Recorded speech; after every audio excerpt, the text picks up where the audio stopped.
Okay, so we want to be able to find representations of a function in all different forms. So, for example, maybe I want to write a formula or a symbolic representation as a function. So, for example, I know that the area of a circle is pi r squared. So I could write this as a function such as a of r equal to pi r squared. So here is a function where r is my input and the a sub r is actually my y value or my output. Take a look at a different equation, maybe just a linear equation. Let's say it was f of x equal to x minus 7. So here is a function. Okay, I have x as my input, so this is my input. That's also inside the parentheses. Okay, and then all of this is the output. Or we could call this what we call the domain. So outputs are called domains, and then the inputs are called nope, I'm backwards. Sorry about that. It's the other way around. This is called the range, and this is called the domain. Okay, so domain, let's make sure we have that in our notes, is all the x values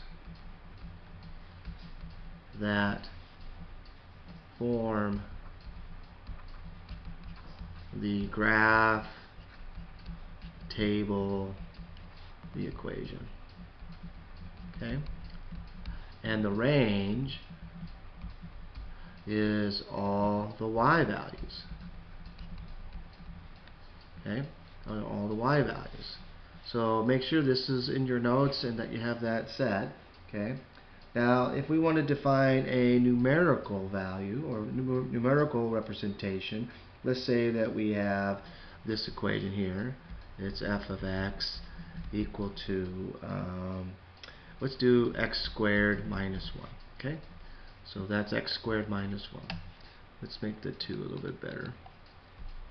So 2 minus 1. Okay, and let's say we want x to be negative 2. Right, so we'll write it as f of negative 2 is equal to parentheses negative 2 squared minus 1. So then we go ahead and square the negative 2, we get 4 minus 1, and then we get 3. So f of negative, oops, let's back that up. So f of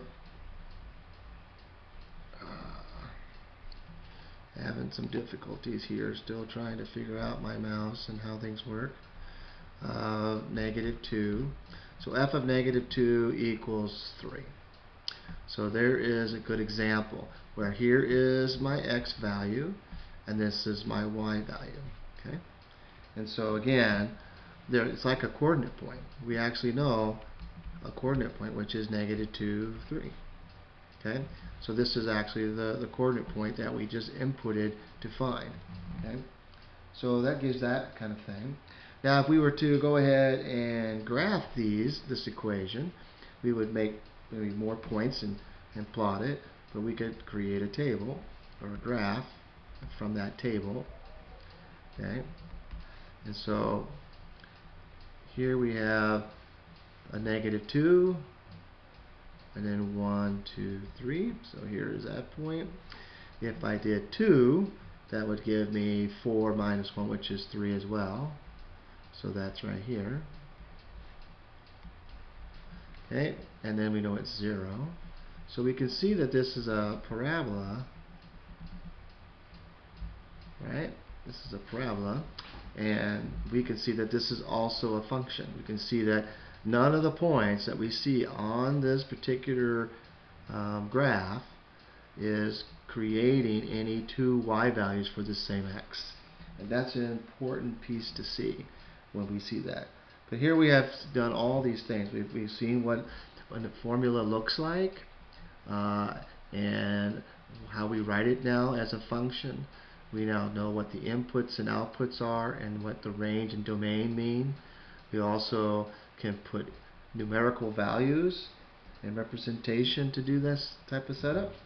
And then we can see if the graph is actually a function or not, because as you look at it, every x value that I pick, it does not create more than one y value.